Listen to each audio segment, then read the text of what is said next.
Vous écoutez la MIF Production, le podcast des métiers du cinéma et de l'audiovisuel. Je m'appelle Alexis, fondateur de la MIF Production.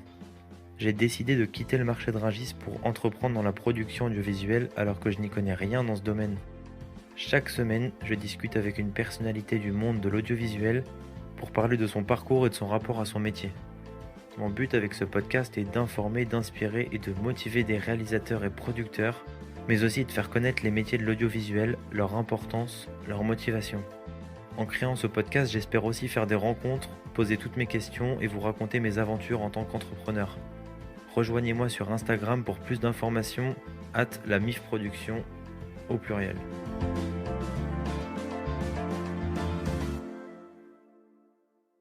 Cette semaine, je suis retourné dans les locaux de Media One. Décidément, je commence à y être habitué. Mais cette fois-ci dans le bureau d'Aurélie Mémon de French Kiss Pictures. Elle nous raconte ses débuts dans la production où elle était chargée du développement des textes. Elle nous parle de ses choix artistiques et nous raconte quelques anecdotes, dont une sur un documentaire incroyable qu'elle a produit avec une quarantaine de journalistes qui s'appelle Green Blood. Elle nous en dit plus sur sa manière de travailler et nous décrit à son tour les étapes de production. Évidemment, on commence à y être habitué. C'est le moment de vous annoncer que ce podcast est sponsorisé par absolument personne, parce qu'il n'y a pas assez d'écoute, hein, tout simplement. Donc faites tourner au maximum si vous a inspiré, si vous a motivé, si vous a plu, hein, s'il a plu à votre sœur. En tout cas, faites tourner au maximum. Bonne écoute, c'est parti.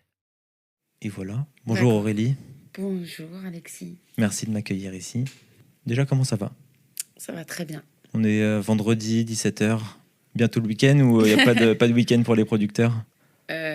Si, on a du temps pour lire, enfin, les livres qu'on n'a pas lus pendant la semaine. Je vais aller voir des films au ciné. Il y a quoi comme lecture en ce moment? Oh, bah, il y a toujours 5-6 livres en même temps. Ah ouais. Pour prendre des droits, Enfin oui, évidemment, toujours pour prendre des droits. Le vrai défi, à mon avis, d'un producteur, c'est d'arriver à lire quelque chose qu'il ne va pas adapter ou qui n'a aucune chance d'être adapté. D'ailleurs, globalement, mes potes, quand ils me disent je pars en vacances, me cherche un livre, ils me disent surtout conseille-moi un truc qui ne peut pas être adapté. Je veux lire un truc inutile. Et voilà, ça c'est le problème du producteur, c'est que je pense que tout est... Tout ce qu'on consomme comme culture est destiné à être utilisé dans notre métier. Ça doit être du coup frustrant, j'imagine. Je sais pas, quand même, le bon côté du truc, c'est quand même que c'est assez merveilleux. Moi, quand je me dis que je dois lire des livres et que tous les livres sont susceptibles de susciter chez moi une envie d'adaptation, je me dis que j'ai de la chance, en fait. Ah, Que c'est stimulant du coup. Ouais, Ah, ok, je exactement. vois. Voilà, mais comme il faut être à l'affût et être très, très réactif, et la concurrence étant de plus en plus rude, faut vraiment être encore plus réactif qu'avant. On a parfois à peine 2-3 jours pour réagir sur un livre qui n'est pas encore paru et dont on a récupéré les épreuves. Résultat, il faut lire vite, proposer vite, former les équipes artistiques et faire une proposition artistique vite. Voilà à quoi je passe un peu mes week-ends. Et un peu ça, un peu m'occuper des enfants quand même. Et Forcément. profiter de ma vie personnelle. J'ai vu que tu étais très centré sur l'auteur, on pourra en parler après, mais est-ce que tu peux te présenter s'il te plaît? Je m'appelle Aurélie Mémon, j'ai 42 ans, je suis productrice depuis... j'ai commencé dans la prod audiovisuelle en 2008. J'ai commencé au développement des textes. J'ai gravi les échelons de la production en passant par cette voie-là. Il y a autant de voix que de personnes, je crois, mais en tout cas, moi, c'était cette voie-là, la voie du développement des textes. Et j'ai eu la conviction que je voulais faire des séries télé en regardant The West Wing, qui déployait à la fois des personnages merveilleux et une ambition d'intelligence et de niveau qui était très élevé et pourtant qui était destiné au grand public. Donc je me suis dit quelque chose de populaire et de qualité, c'est le Graal absolu. Je veux faire ça dans la vie. Directement en tant que productrice ou tu t'es dit quand même peut-être la réalisation ou peut-être par d'autres moyens? Non, non, non, j'ai pensé que je voulais créer des personnages. Voilà pourquoi je suis arrivée en regardant West Wing. Je me suis dit, tiens, moi aussi, j'aimerais créer des destins de perso. Tiens, moi aussi, je voudrais faire en sorte qu'une série, euh, par exemple, une série politique s'invite en prime time sur une chaîne grand public. Voilà. Donc, je sais pas, c'était des envies à la fois artistiques, de création, je pense, et aussi de production, vraiment d'une vision de prod de qu'est-ce que j'avais envie de mettre sur les écrans des gens, qu'est-ce que j'avais envie de proposer aux spectateurs. D'accord. Et puis voilà, donc je suis rentrée en 2008 dans une boîte de prod qui a été bien sympa de me donner ma chance. Parce que j'avais fait des études de sciences politiques, enfin de communication politique, sociologie politique, tout ça. Donc ça menait pas à ça. À la Sorbonne? Ouais. Et après, j'avais fait de la cuisine. Oh, moi aussi. Ah ouais? Ça nous fait un point commun, ouais. Qui est un peu mon autre passion dans la vie. Et puis voilà, donc ils m'ont donné ma chance, donc je suis rentrée assistante littéraire. Et puis petit à petit, je suis devenue chargée de développement, puis directrice littéraire, puis ensuite productrice. Et puis ensuite, voilà. Ensuite, j'ai monté Mademoiselle, et puis ensuite French Kiss. Euh, mais c'est vrai que cette voie-là, qui est la voie du développement, c'est la voie de la rencontre avec les auteurs, parce que la production, c'est aussi un aspect évidemment financier, un aspect vente. Enfin, il y avait plein de façons de faire de la prod, et évidemment l'exécutif. J'aurais pu commencer par les plateaux. Et moi, j'ai commencé par qu'est-ce qu'on développe, pourquoi, c'est quoi notre ambition, qui on va chercher pour le faire et comment on le fait, quoi. Donc, je crois que c'était le meilleur endroit pour moi, très certainement. Et puis, j'ai été très, très heureuse. Enfin, vraiment, les 5 premières années, je souriais en réunion. Je n'en revenais pas d'être payée pour faire ça. Et puis voilà, et puis en fait, c'était très, très... Pardon. Non, non, et c'est toujours le cas là? Ouais, ouais, carrément. Non, non, mais c'était vraiment très naturel. C'est toujours assez dingue quand on tombe sur un métier qu'on ne connaît pas du tout et que, évidemment, 250 personnes m'avaient découragée d'essayer, hein. On m'a dit que j'avais rien fait dans la vie, que j'y arriverais jamais. On m'a dit... Il y a une meuf dans la prod qui m'a dit que... Bon, j'avais aucune chance, quoi. Que valait mieux que j'essaye je sais pas, de faire des cafés dans une boîte et de croiser peut-être quelqu'un qui m'aiderait, mais bon, qu'il n'y avait aucune chance. Et puis elle regardait mon CV en disant que j'avais rien fait de ma vie, ce qui était toujours très sympa d'entendre ça. Oui. Moi, j'ai commencé en tant que compositeur. On m'a dit, oui, mais t'es pas Mozart, donc ça sert à rien en fait d'essayer. Je pense que c'est le propre de l'humain de mettre des bâtons dans les roues, mais. Ouais, je pense que c'est très français.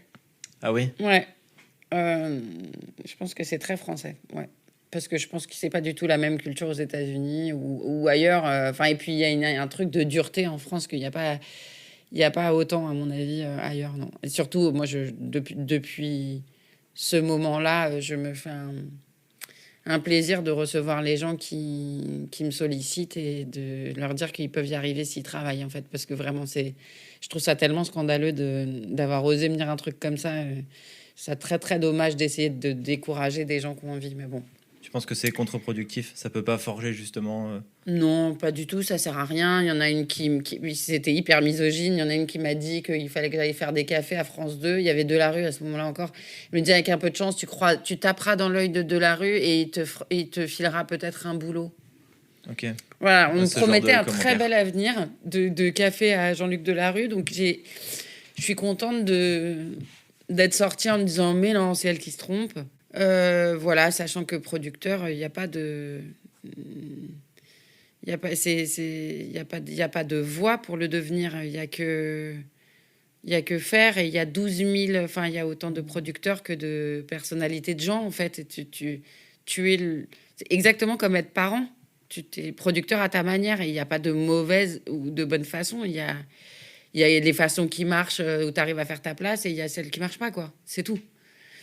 Donc, tout le monde est absolument légitime à vouloir produire des films ou des artistes ou peu importe.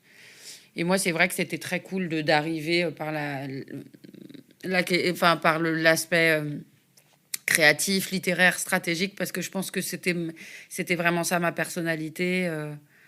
C'est ça que j'adore faire encore maintenant. J'adore vraiment ce moment où je développe, où je lance, où je me fixe une stratégie pour French Kiss de quels sont les thèmes qu'il faut développer, quels sont les artistes qui sont intéressants et avec lesquels j'ai envie de travailler. C'est quand même trop chouette ce moment-là. Et quel a été le déclic au moment où tu t'as créé justement Mademoiselle et puis après On a produit une série dans la boîte où j'étais qui s'appelle Making Prod, qui est une boîte avec laquelle je suis encore aujourd'hui associée et qui sont vraiment mes très proches et des gens que j'aime beaucoup. On a produit une série dont on n'a pas été super heureux du résultat, voilà, pour 1000 raisons, comme ça arrive, évidemment, ça arrive dans toutes les carrières de prod, on réussit pas tout comme on aimerait. Mhm. Et à partir de ce moment-là, je me suis dit, je crois que j'ai envie de m'y confronter, moi. J'ai envie de savoir ce que moi j'aurais fait, quelles décisions j'aurais prises. Je sais plus, il y a Scorsese ou je sais plus qui avait dit la qualité d'un film se mesure à la somme des compromis qu'on n'a pas fait. C'était une phrase qui m'a bien intéressée. Je me suis dit, tiens, quels sont les compromis que moi je vais faire? Comment je vais protéger l'œuvre et le désir qu'on a eu au départ quand on l'a lancé. Et comme c'est des œuvres collectives où il y a énormément, dans les séries, énormément de temps qui passe, énormément de couches de gens, de choses à intégrer qui font que le projet bouge et parfois dévie un peu de sa ligne originelle et du désir qu'il a fondé. Je me suis dit, voilà, qu'est-ce que je ferais si c'était moi qui décidais de tout? C'est bien sympa de se plaindre ou de pas être content d'un résultat ou tout ça, mais si j'avais tout géré, qu'est-ce que j'aurais fait? Et, et voilà, puis c'était aussi une question d'âge. Je crois que j'avais pas de toute façon vocation à rentrer dans la vision d'un producteur pour toujours. C'était assez écrit que j'allais devoir...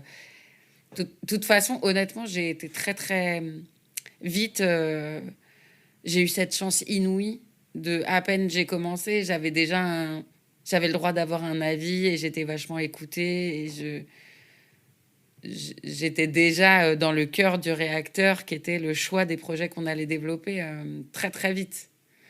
Donc ce en qui fait, t'a permis après de poursuivre logiquement ta voie ouais, vers la création de ouais, Mademoiselle. exactement. Ouais. Donc j'ai monté Mademoiselle, voilà, en me disant, je vais faire, voilà, je vais faire mes projets. Puis il y a un côté sympa quand tu montes une boîte aussi.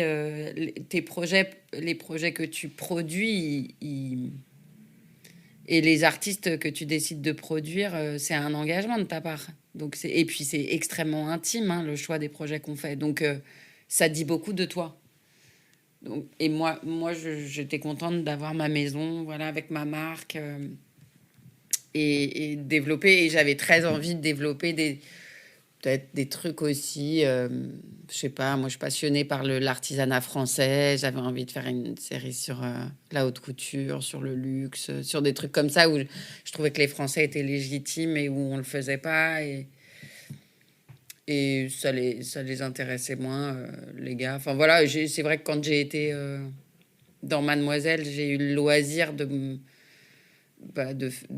développer aussi, d'aller au bout de mes convictions, de prendre des risques sur des trucs complètement dingues, de faire mes armes en fait. Et puis il y a un moment, il faut être seul. J'ai l'impression que tu ne grandis que en étant seul. Comme ça, tu te manges tu te manges tes gamelles tout seul aussi, et c'est ça qui forge, quoi. Ouais, bah là, je suis du coup en pleine croissance, hein. Moi, je suis tout seul.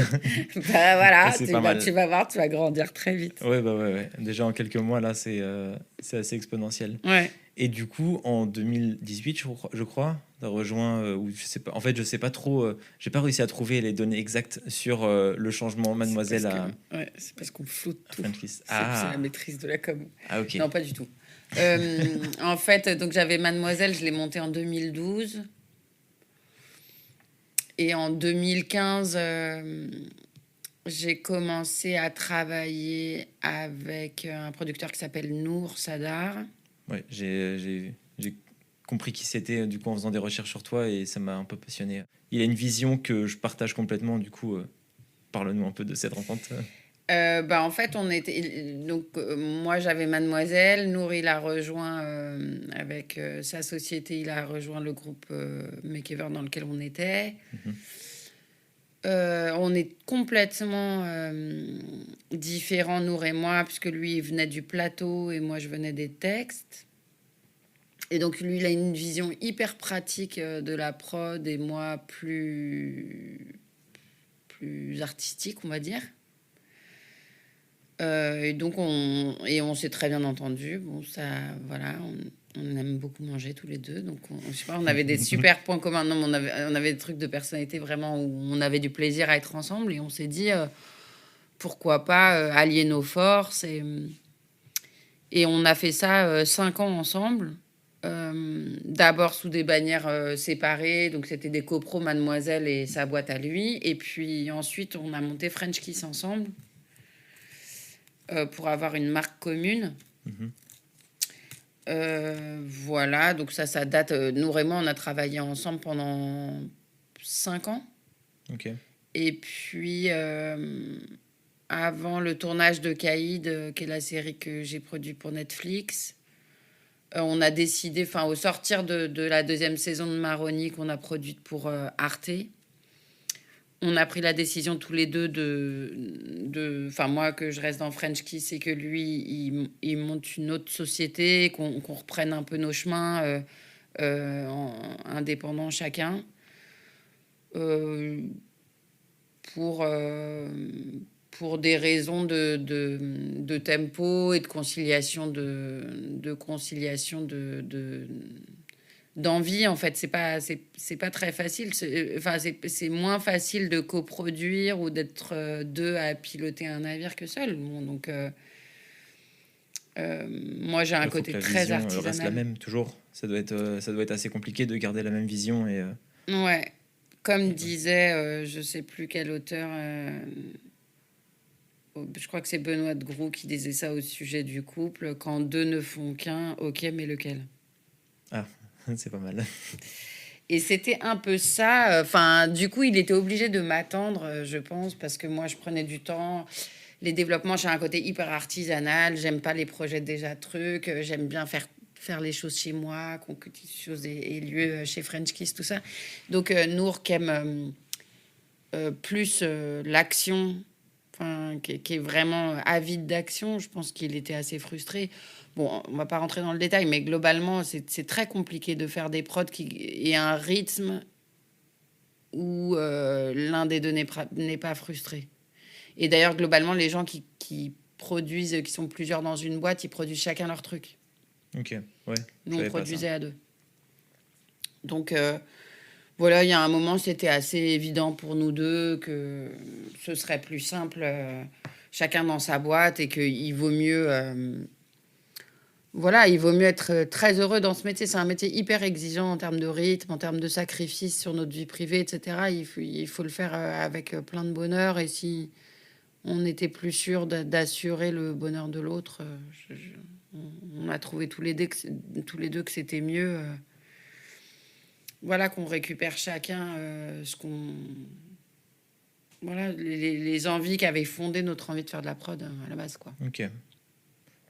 Voilà. En faisant des recherches sur toi, du coup, j'ai découvert un projet incroyable. C'est un autre type d'auteur. Du coup, c'est sur les journalistes, les défenseurs Ah ouais, de la démocratie. ouais. Le projet s'appelle Projet Green. C'était quoi? Green Blood. Ouais, Green Blood, ouais. Green Blood en coproduction avec Forbidden. Ouais, Forbidden Stories, qui est un consortium de journalistes Ok, je savais pas. monté au lendemain des attentats de Charlie Hebdo par notamment des anciens journalistes de première ligne qui étaient donc dans les locaux de Charlie. Et en fait, ils ont monté un collectif de journalistes européens, et même il y a même des Américains dedans, pour venir en aide aux journalistes menacés et pour poursuivre les enquêtes des journalistes qui ont été assassinés, partant du principe que si les gens qui assassinent des journalistes pour que les enquêtes ne sortent jamais. S'ils se rendent compte qu'en assassinant les journalistes, ça ne sert à rien, puisque de toute façon, il y a un consortium de journalistes qui poursuivra ces enquêtes quoi qu'il en coûte. L'idée, c'est qu'ils arrêteront de tuer les messagers s'ils voient que le message de toute façon porte. Et donc, c'est le principe de Forbidden Stories, qui est donc fondé par Laurent Richard, qui est quelqu'un de tout à fait admirable et que j'ai eu la chance de rencontrer. Et il est venu me proposer de coproduire son documentaire, qui était dans l'idée un 4 épisodes d'1 heure. Et c'était 3 enquêtes simultanées menées par ce consortium de journalistes sur des journalistes qui avaient donc été assassinés alors qu'ils enquêtaient sur des scandales écologiques, qui est la 2e cause de mortalité des journalistes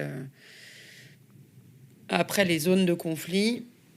Les scandales écologiques, que ce soit dans les mines de nickel qui servent absolument à tout dans la vie, les mines d'or qui servent au téléphone portable et à tout la microélectronique, ou les mines de sable en Inde.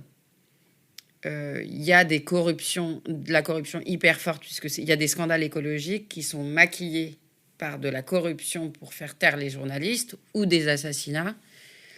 Et donc, c'est ça que ce consortium Forbidden Stories a voulu faire, c'était poursuivre ces 3 enquêtes qui avaient été empêchées parce que les journalistes avaient été brûlés vifs, pour un en Inde, tentative d'assassinat et vivant reclus pour celui de Tanzanie, et pareil pour le Guatemala.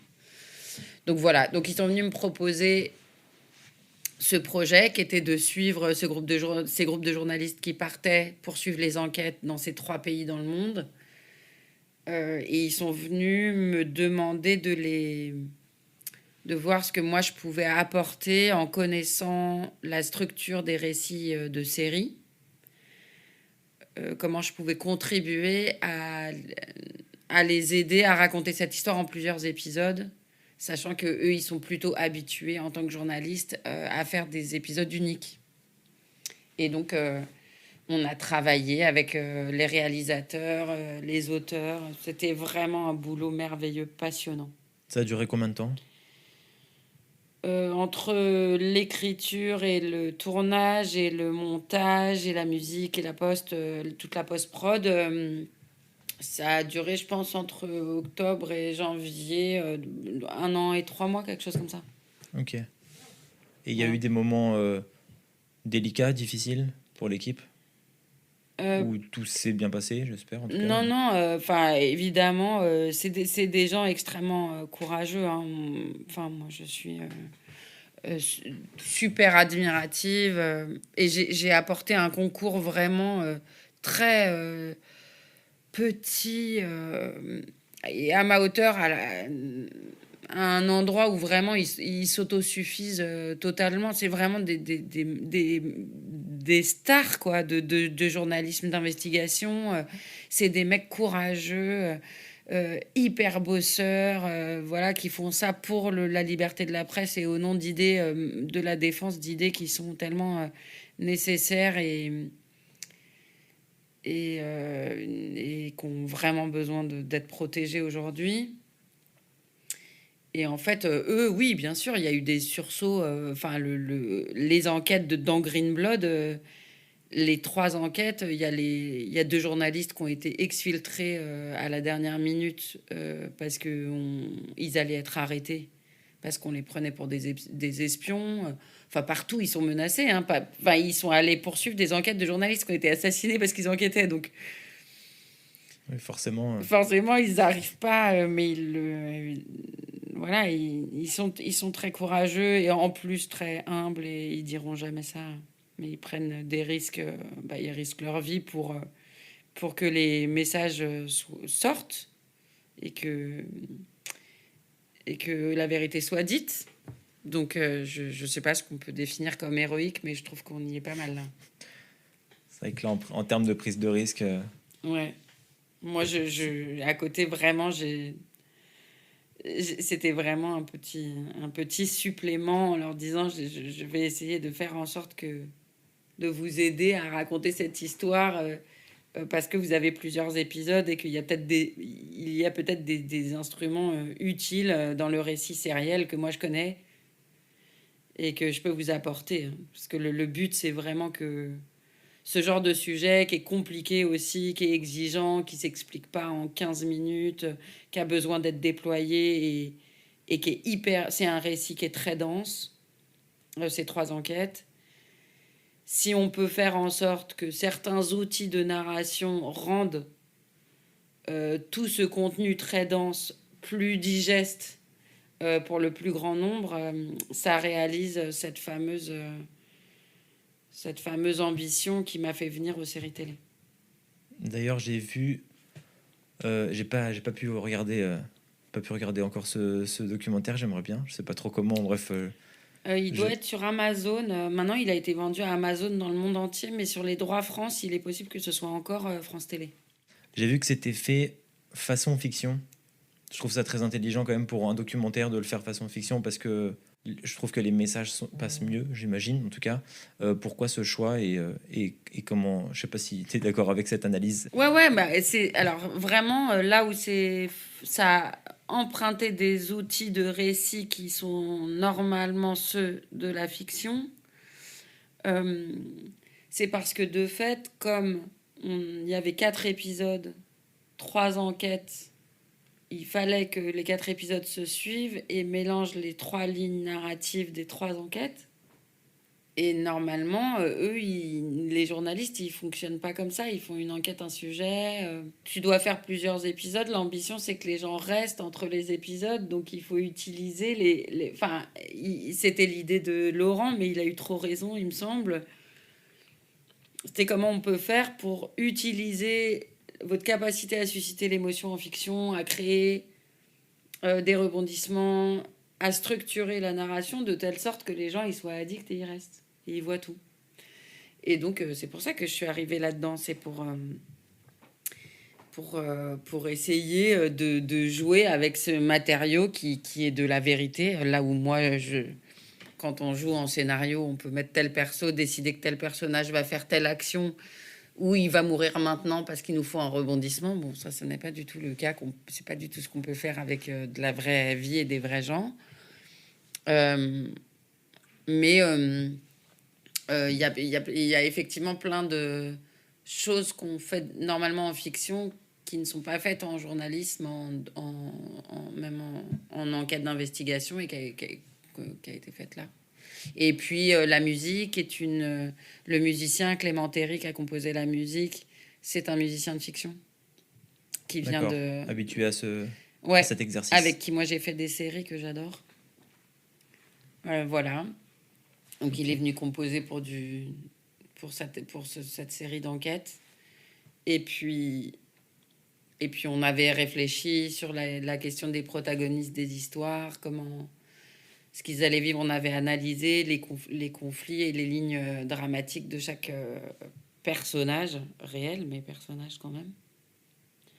Donc voilà, ouais, on a vraiment travaillé un petit peu comme en fiction et évidemment beaucoup comme en journalisme d'investigation, mais avec quelques outils de fiction, ouais.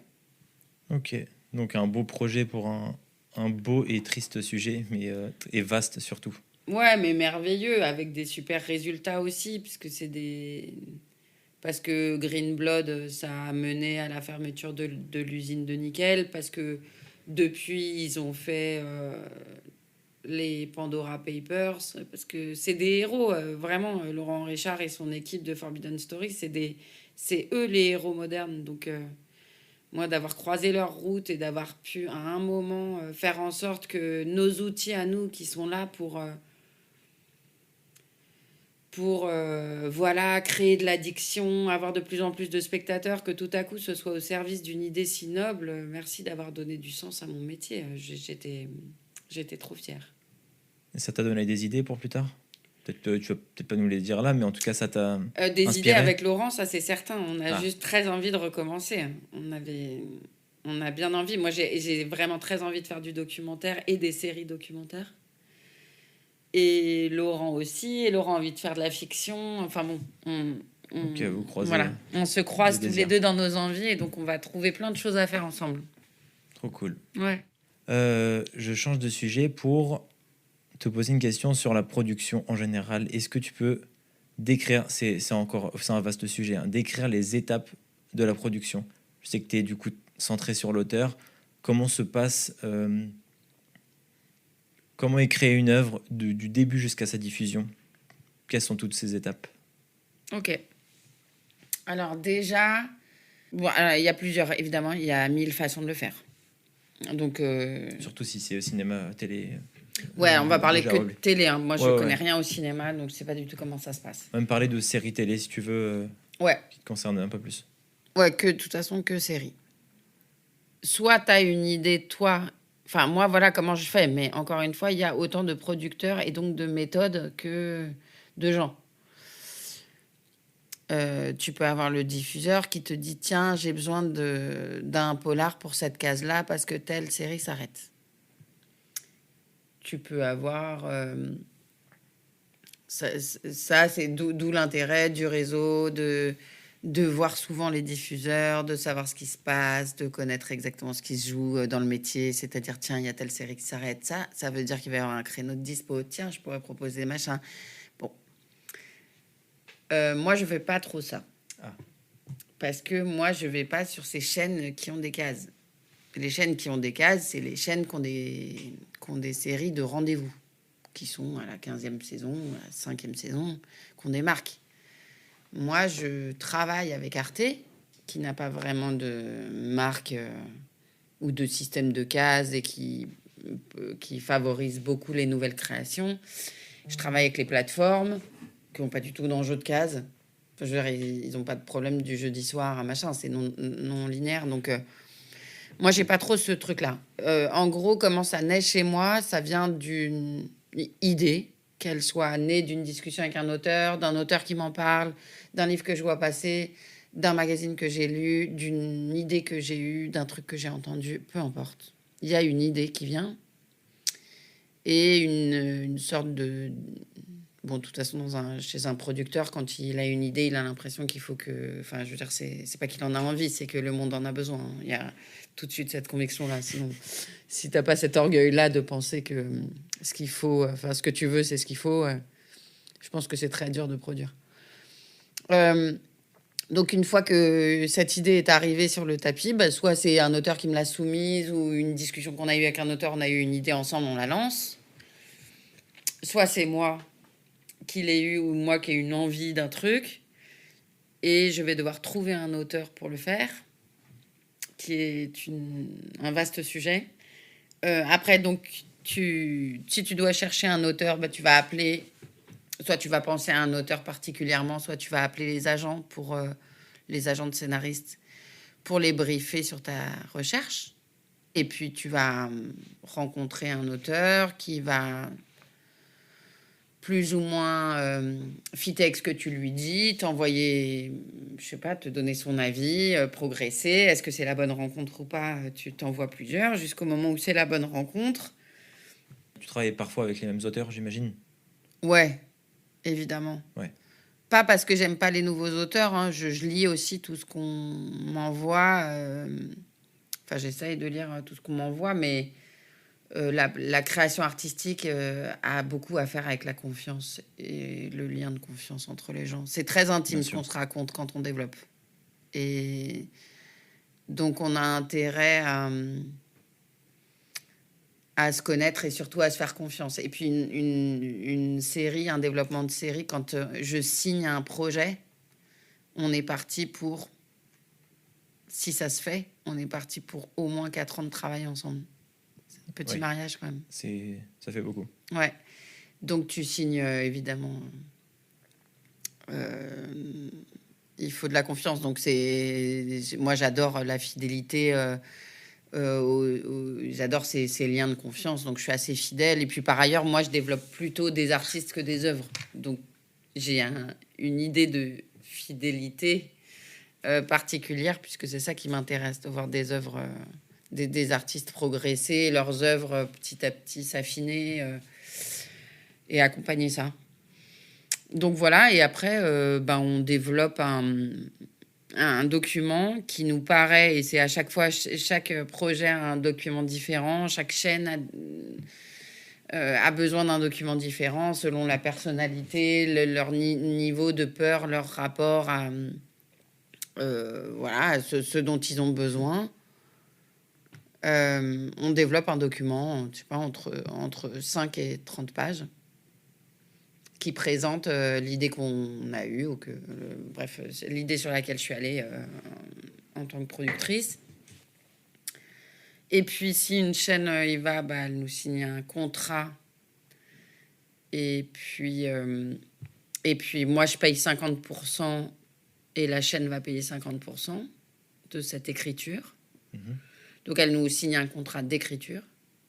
Et puis, une fois qu'on a écrit les scénarios, si la chaîne est convaincue, elle signe un contrat de production avec moi pour partir en tournage. Okay. Et c'est à ce moment-là qu'elle finance l'intégralité du tournage. Avant de partir en tournage et qu'elle ait signé ça, tout ce qui représente le développement d'une série, qui peut parfois durer 6 ans, avec une chaîne, mais 6 ans quand même, tout ça est payé à 50% par la chaîne et à 50% par la prod. Ok. 50% par la prod, c'est ce que la prod trouve, pas trouve, mais récolte. C'est pas que l'argent de la production, j'imagine. Pas que du producteur. Il y a des aides, mais il y en a très peu. Ah. Ouais, il y en a vraiment très peu. Non,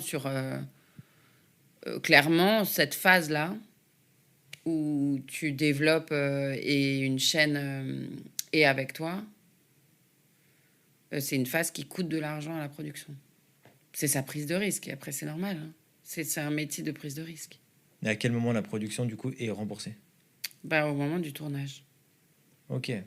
C'est pour ça que les producteurs aiment tellement tourner. C'est parce que c'est le moment où s'arrête le... Non, c'est pas vrai. C'est aussi parce que c'est trop cool, les tournages. Mais non, c'est aussi le moment où ça devient rentable, en fait. D'accord. Avant, c'est jamais rentable. Développer n'est pas rentable. Développer coûte des sous. Du temps et des sous.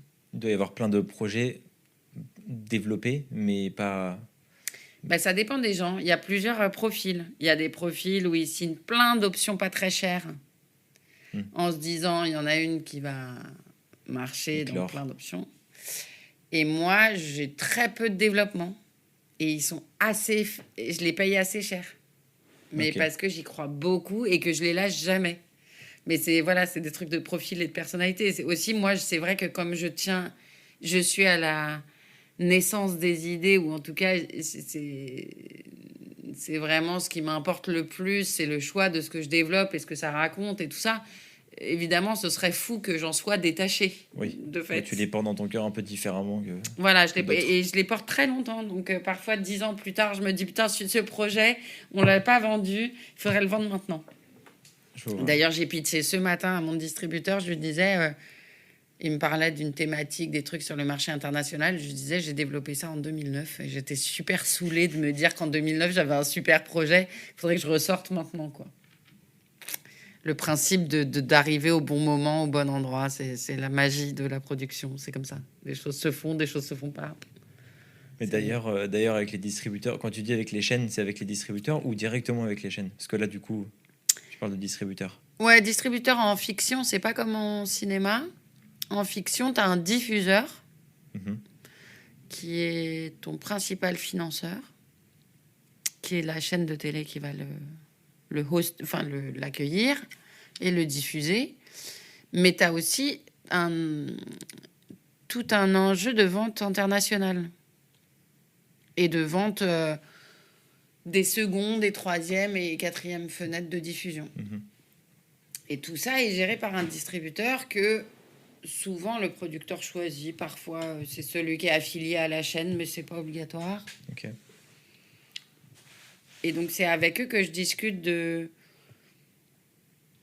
marchés internationaux, des potentiels de mes projets à l'international, d'avoir un peu leur regard. En fait, je trouve que ce serait un peu dingue de produire en fonction de ce qu'ils disent mais c'est très intéressant de s'ajuster. C'est vraiment un travail ensemble de collaboration entre ce que dit le marché international, comment le marché se comporte, ce qu'ils aiment. Alors c'est très volatile et tout, ça passe très vite. Mais c'est toujours très instructif quand on a le nez dans le guidon avec les artistes dans nos créations, de prendre un peu de recul et d'avoir accès à cette vision du marché. Et si ça se trouve d'ailleurs, il y a déjà un truc qui existe en Corée qui est en train de se vendre dans le monde entier, ou je sais pas. Il y a des tendances qui se dégagent sur le marché international. C'est toujours très, très, pour moi, très intéressant. Même si ça configure, encore une fois, il faut jamais que ça configure la création. Mais il faut pas non plus en être trop loin. Bah, d'ailleurs, Florence Dormois disait que elle était plus productrice que entrepreneuse. Ah oui, Et ouais, mais toi, tu parles. Bon, après, ça reste de l'essor du. de l'artistique. Ouais, ça reste artistique, mais il y a quand même un enjeu économique et stratégique, du coup, surtout avec Ouais. l'international, où non, ça reste dans la production, ça reste de l'artistique. Et Non, il y a un enjeu parce que j'aime l'idée, comme je reste très attachée à mes projets, de fait, j'aime l'idée qu'on continue à les vendre, qu'on fasse tout pour les vendre, pour qu'ils voyagent, pour qu'ils soient connus. C'est la liberté de circulation de l'œuvre artistique. Le but pour lequel on fait ce métier, la première minute qui nous lie à un projet, à un artiste, c'est l'envie que son idée, que ce qui est écrit soit porté à un écran et que le plus de gens le voient. Donc de fait, pour moi, la distribution, c'est toujours dans le même truc, de se dire, ok, est-ce qu'on peut le vendre ailleurs? Ça y est, le projet, les droits sont libres. On va pouvoir le redistribuer. Qu'est-ce qu'on peut faire? J'ai des séries, j'ai produit une série avec d'autres copros qui s'appelle 25, qui était sur OCS, qui est une série que j'adore, qui est un peu petit bijou merveilleux créé par un auteur, réalisateur, acteur surdoué qui s'appelle Brian Marciano. Cette série, j'ai juste envie qu'on la vende et qu'elle fasse le tour du monde. Et on l'a produite il y a 4 ans. Là, les droits vont se libérer. Voilà, qu'est-ce qu'on en fait? Pour moi, c'est hyper important de continuer à faire voyager mes œuvres. Et c'est pour les artistes aussi que je le fais. C'est important. Parfois, ils me donnent leurs projets. Et je suis garante de faire tout ce qu'on peut faire pour que ce soit vu par le plus de monde possible. Mais après, je rejoins Florence. Moi, je ne suis pas du tout une entrepreneuse.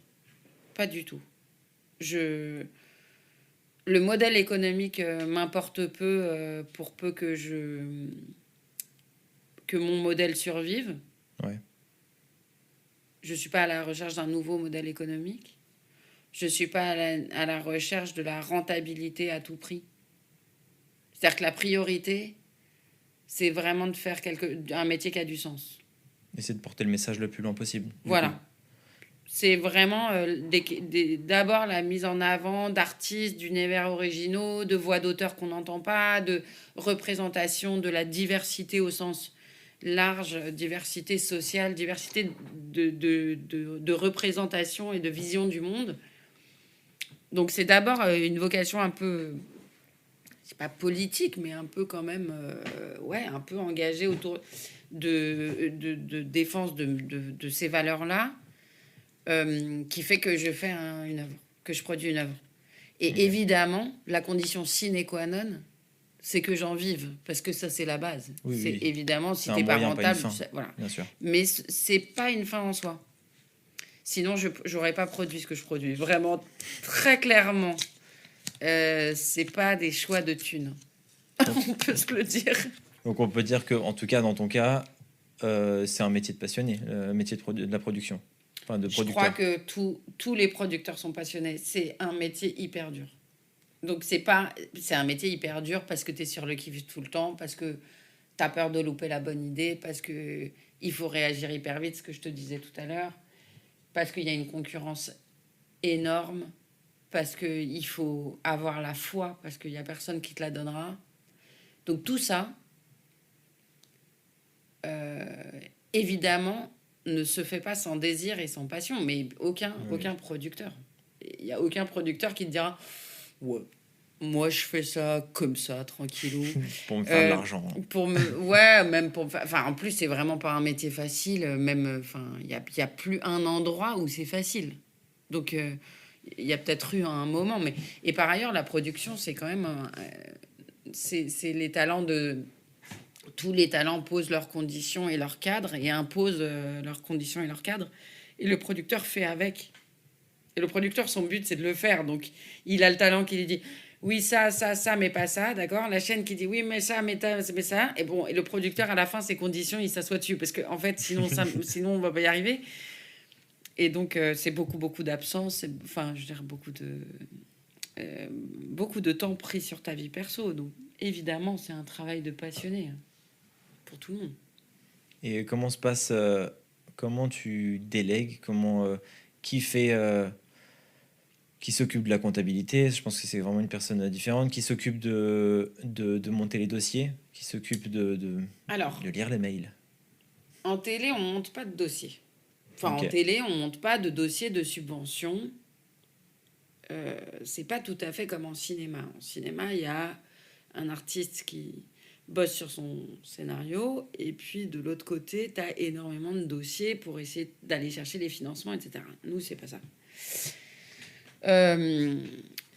On a des services généraux, puisque je suis comme Florence dans un groupe dans lequel on a choisi de mutualiser un certain nombre de services qui sont transversaux et dont on a tous besoin, qui sont effectivement la compta, le juridique pour les contrats et un certain nombre d'autres fonctions support. On a un tout petit peu de dossiers de subvention au développement. Et ça, on fait ça avec des gens du groupe qui sont là pour faire des recherches de subventions. Mais ça, honnêtement, on le fait aussi nous. En fonction des projets, il faut être malin. Et donc, on cherche un peu tout seul. Et puis, on se fait aider par eux. Et donc, ça, c'est ce que je délègue vraiment. Enfin, je délègue même pas. Je m'appuie sur eux. Enfin, on le fait ensemble, quoi. C'est un bout de leur temps qui est consacré à French Kiss. Et ensuite, moi, j'ai une chargée de développement et de production qui travaille avec moi et qui s'occupe de m'aider dans toutes les tâches qu'on a chez French Kiss. Mais tout, de l'organisation de remonter des costumes de Marseille que je veux vendre pour essayer de faire des sous pour des associations, par exemple, ou que je vais filer à des associations, pour résumer. Ça va de ça à caler les rendez-vous avec des auteurs, à récupérer tel film, à faire de la veille, à regarder telle série, à lire 30 bouquins dans la semaine pour voir lequel. Tout. À faire les suivis des développements, caler des réunions. Tout, elle m'aide. On n'a pas vocation à être 30, quoi. Est-ce que tu te plais dans ce métier? Est-ce qu'il te rend heureuse? On en revient un peu au sujet de base, mais est-ce que c'est un métier, ou en tout cas un quotidien qui te rend heureuse? Ouais, mais c'est un métier que j'adore faire. Il est vraiment difficile, et puis il y a des phases plus ou moins heureuses. Les phases de tournage sont des phases hyper dures d'un point de vue nerveux. Mais en même temps, l'excitation est à son comble, tout se fait. Donc, c'est un moment génial. Et les phases de développement sont des phases plus profondes donc, et plus calmes, qui sont à la fois passionnantes parce que tu as plus de... Voilà, c'est plus cérébral, tu es plus en réflexion, en train de tirer les lignes, lancer les lignes pour les 4 prochaines années. Et à la fois, tu es aussi plus fragile parce que c'est des phases longues où tu es seul avec toi-même et avec tes artistes, et tu as intérêt à avoir une foi. C'est parce que tu travailles beaucoup sans savoir si ça va se faire. Ouais. Donc là, je suis en phase de développement. Donc un jour sur 5, je me sens fragile et je me demande si je fais bien et si ça va être super ou pas, ou est-ce que je suis folle, est-ce que je vais réussir. Bon, voilà, ça vient avec ses doutes et tout, mais c'est un métier que j'adore faire, qui m'épuise souvent, mais que je n'arrête pas parce que, je sais pas, attends, à chaque fois, je lis un projet, je me dis non, mais celui-là, faut que je le fasse. Et puis c'est réglé, c'est reparti, quoi. Je pense que c'est pas par hasard que les prods meurent sur les plateaux en faisant leur dernier projet à 125 ans. Je connaissais pas cette, Si, si. cette légende. Moi, je sais que les producteurs meurent sur des plateaux. Non, mais. Ils Ouais, sont ouais, je pas, pense pas que très loin des artistes, ils finalement. ils s'arrêtent jamais. Ouais, je pense, ouais. Enfin,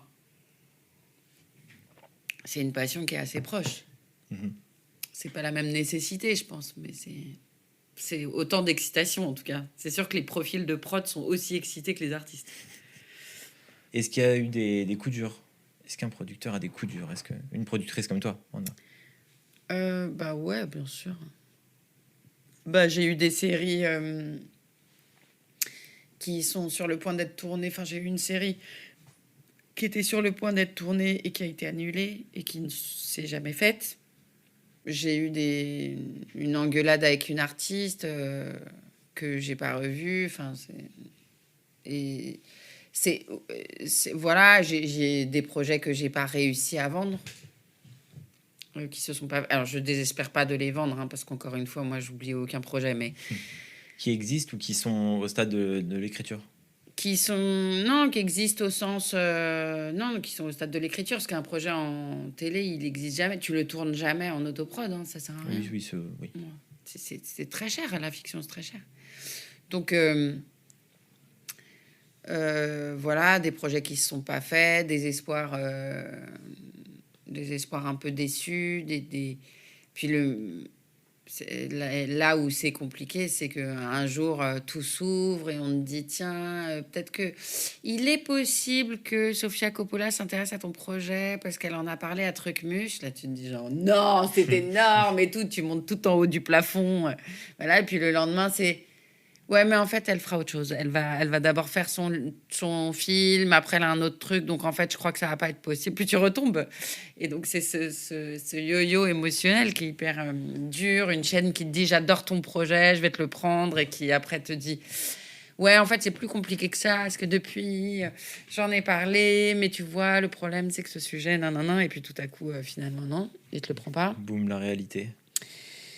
Ouais, voilà, les espoirs, les variations ouais, d'intensité, quoi, qui sont parfois dures à encaisser. Et puis, j'ai eu des tournages vraiment durs, mais après, à part les projets qui ne sont pas faits, j'ai aucun coup vraiment dur au sens où même les prods les plus violentes, les plus fatigantes, c'était des challenges de dingue. Et j'étais tellement contente de vivre ces aventures-là. Et je le referai demain sans hésiter, quoi. Vraiment, toutes. Donc, je suis très fière des projets et des trucs qu'on a pu faire chez French Kiss jusque-là. Et puis, ça va progresser encore. On va essayer de faire de mieux en mieux, mais je les referai tous. Ok. Et du coup, dans un registre un peu plus positif, une bonne anecdote, un événement marquant dans le bon sens du terme. Peut-être Green Blood, mais une anecdote Non, précise. Caïd, c'était fou, Caïd. Et j'ai commencé à le regarder, du coup, j'ai commencé hier. Bah, tu me diras ce que t'en as pensé. Ouais. Là où c'était... Bah, Caïd, c'est deux mecs qui arrivent, évidemment, je connais pas, qui nous sont envoyés par un prod qu'on connaît à Marseille, qui arrivent avec un... Enfin, je regarde leur pilote autoproduit, j'y vois un truc, je me dis, il faut vraiment le faire enfin, on peut essayer de le faire en série, on change pas on change pas grand chose, on change rien aux comédiens, au found footage, au genre du projet, mais faut tout rendre beaucoup plus pro. Et on le fait en série, on va le vendre à Netflix. Bon, ok, ça c'est ma conviction de base, mais après, il faut se confronter au réel. Et on va le pitcher chez Netflix. Et puis, Et puis, on travaille. Bon, Netflix, ça les excite un peu. Et puis, on travaille, nanana, machin. Et puis, j'étais en vacances.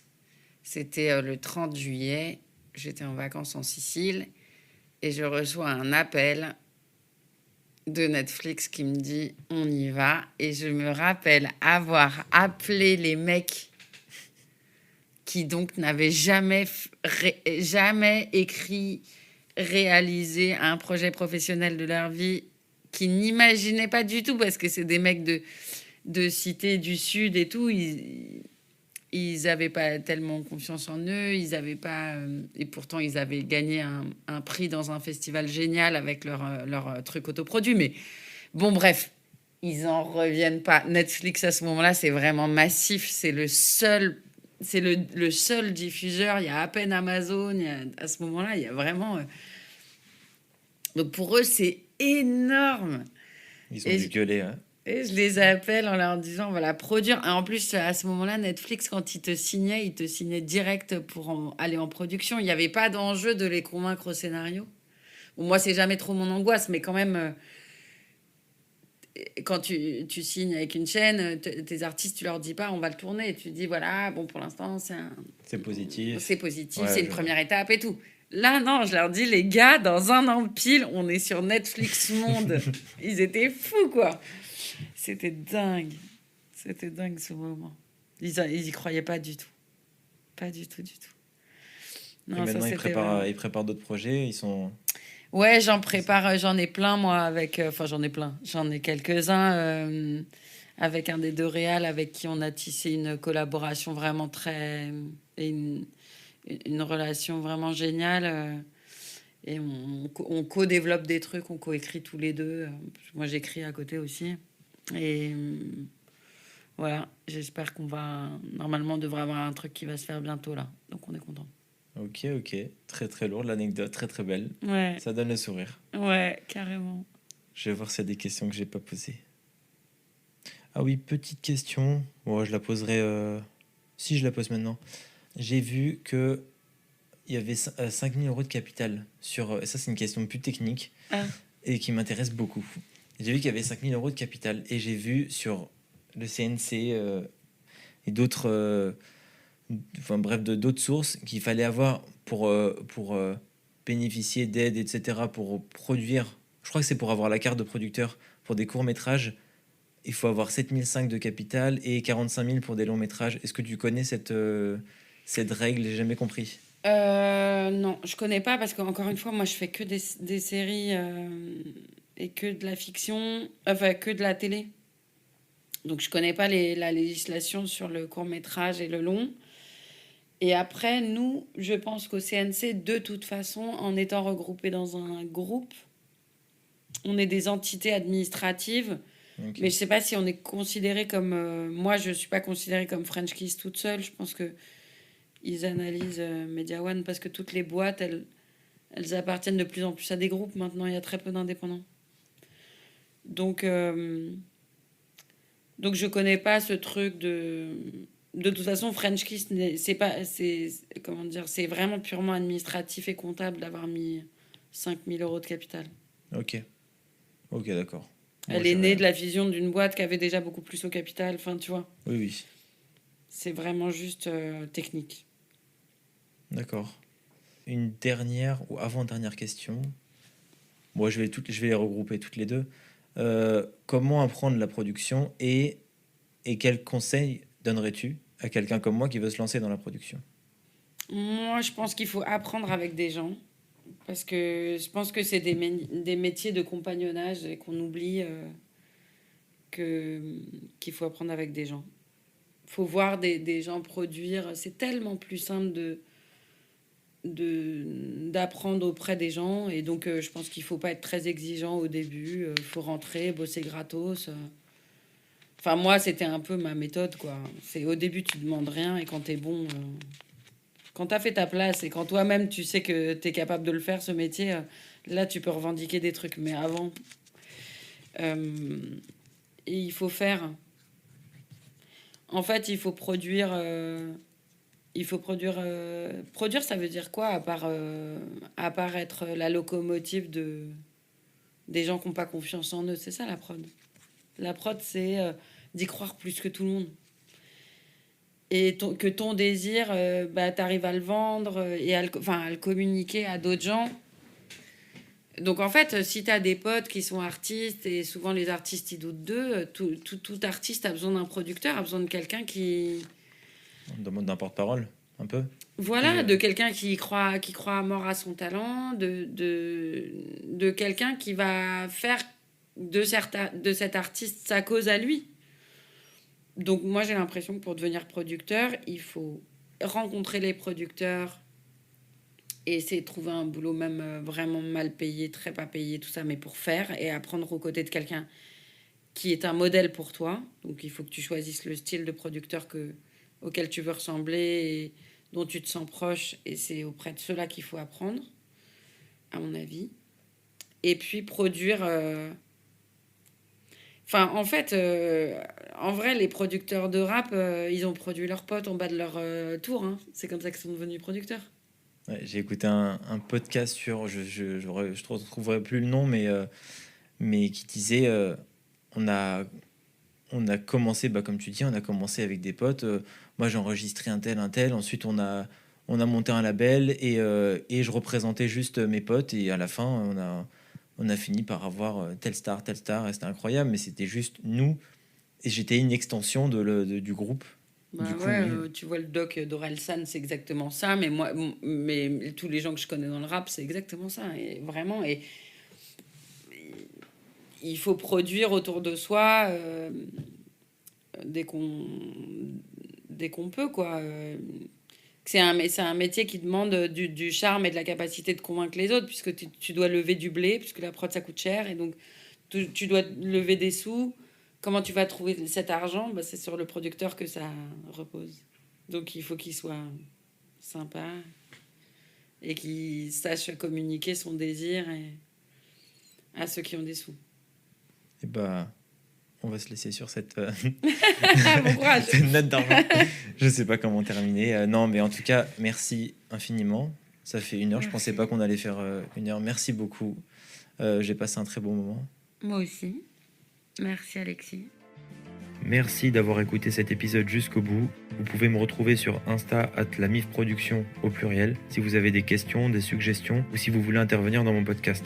On se retrouve la semaine prochaine. Du kiff. Ciao.